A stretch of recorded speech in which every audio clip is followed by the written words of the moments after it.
Hello everybody, I'm Melissa and welcome back to Book Bar and welcome to my favorite video of the month to film, my monthly stats and faves for the month of July. In the month of July, I read a total of 20 books and had one DNF.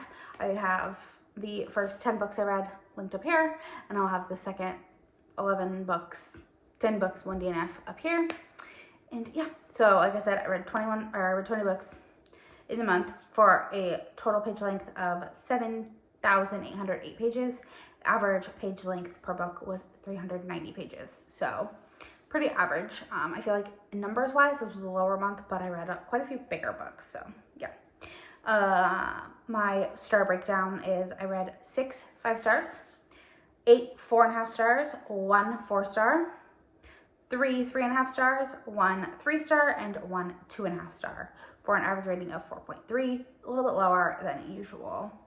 I read 2 physical books, 5 ebooks, 8 were read only audio, and 5 were read mixed media, so audio and ebook or audio and physical. I read 11 books with representation. 4 books had the author representation, no author representation. 15 were new releases. 2 were 2023 releases. So new releases, anything released in the month of, or in the year of 2024. So could have been January all the way to now. So that number will start going up more because I do tend to read newer books and like books that were released that year. So yeah, I read 1 2020 to 2022 release, and I read 1 2010 to 2019 release. I got 7 books via library audio. 1 book was an audio arc. 2 books were ebook arcs. 3 were read on KU. 3 were audibly owned, or 5 were audibly owned, and 2 again were physical. So those numbers don't add up quite as much because they should still add up, but yeah, it doesn't matter. Then I read, this is actually a perfect 50-50 split.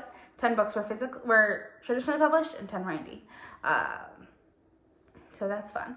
I read 3 arcs, 0 rereads, 1 book made me cry, and I read 7 new to me authors, which I feel like is a little low, but that's okay. I read 6 contemporary romances, 1 historical romance, 3 fantasy romances, 2 dark romances, 3 sports romances, 3 small town romances, 1 mystery and kind of thrillery, and then 1 sci-fi. I'm not calling it a romance, even though it is labeled as a fantasy romance, but I'm not calling it one.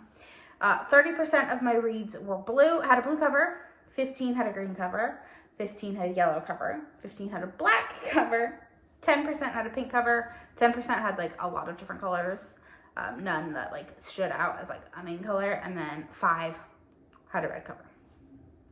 Now for my favorite part, my top 5 favorites. This month I do actually have an honorable mention because I had 6 5 stars, like I said. So I'm just gonna put them all on there, and 1 isn't a romance, so it's going as my honorable mention. And that is Everyone in My Family Has Killed Somebody by Benjamin Stevenson. This is a really fun, like mystery, little bit of thriller, but like it's more of like a mystery of like trying to solve who did this. So basically Ernie is our main guy, and he is going on this family reunion trip where his brother is about to be let out of prison, and he is the reason his brother is in prison because he witnessed his brother kill someone, and everyone in his family has killed somebody somehow, or so they think. Whether it was an accident, like a drunk driving accident, or his stepsister is in, like she's a surgeon, accidentally killed somebody, that type of thing. And it details the different ways he's done it on accident, or so you think.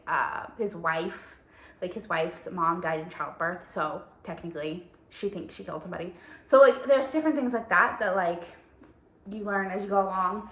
And they're like, at this resort, people are dropping like flies, and Ernie needs to solve the mystery of who done it, and he might, and there's some secrets that happen, and it was so good. I better this with my dad, and it was just a fantastic experience. I loved it. But yeah, now into my top 5. Coming in number 5, I had A Nordic King by Karina Halle. This is a single guy nanny romance that takes place in Denmark. This follows Axel and Aurora. And Aurora is a nanny and has just like left a nannying job where she was harassed by the dad, and so she needs something new, and she's like thinking about quitting until her boss like is like, hey, I have a job with the royal family of Denmark. So, or was it Denmark or Sweden? One of the two. I don't remember. And so she goes to this meeting, and Axel is instantly like, no, not gonna happen, because he's instantly attracted to her. But the girls love her and are like, yes, we want her as our nanny. So she goes and is their nanny, and things go from there. It was a great time. Then at number 4, we have Sparks Still Fly by Cristina Santos. This is Maeve and Owen. This is a book that I totally read because of the like tropes it said it was on Instagram. The trope graphic got me. It is married to Vegas, best friend's brother, second chance, roommates, like friends to lovers to enemies to lovers, like perfection. Loved it so much. And so Maeve and Owen, Maeve is Owen's sister's best friend, and they're college roommates, and Owen is in the military, and he comes home from leave and meets Maeve, and then his sister is like, hey, like they do like video calls once a week, and she has to do something, so she asks Maeve to like step in and like talk to him so he doesn't feel lonely, and they strike up a friendship and they become friends.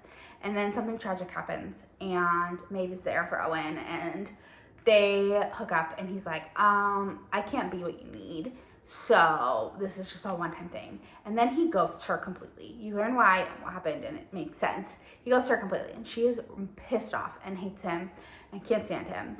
And of course, things go from there.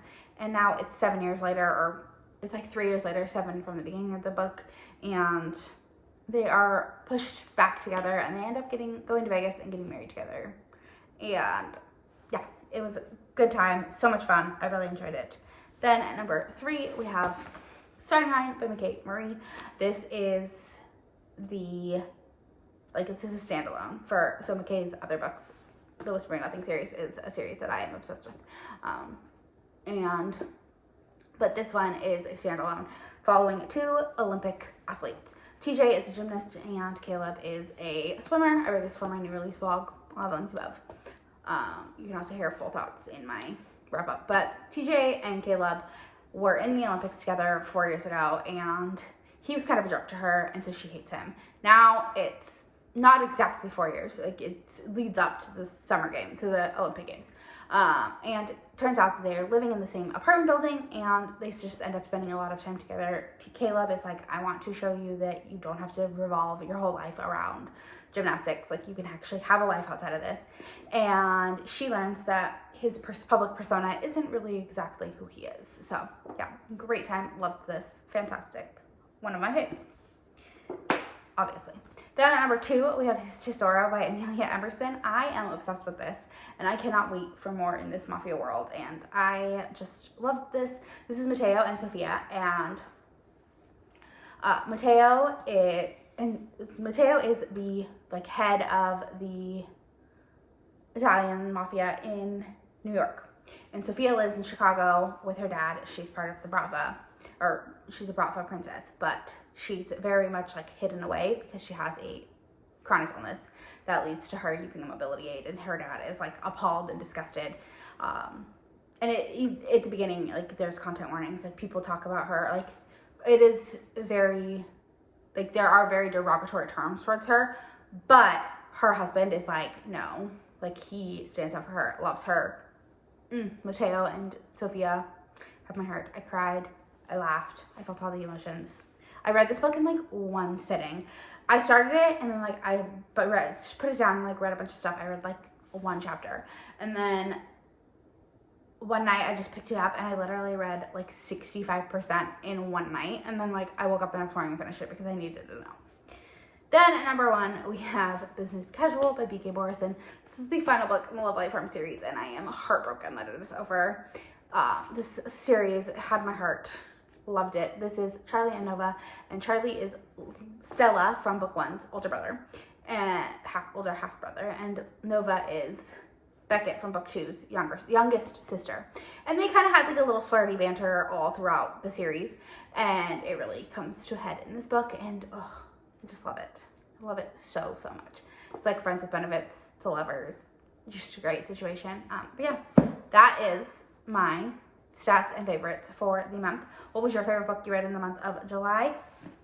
If you made it to the end, leave me a flower emoji. And don't forget to like, comment, subscribe, all the fun stuff. It really helps me out. And I'll talk to you all in the next one. Bye.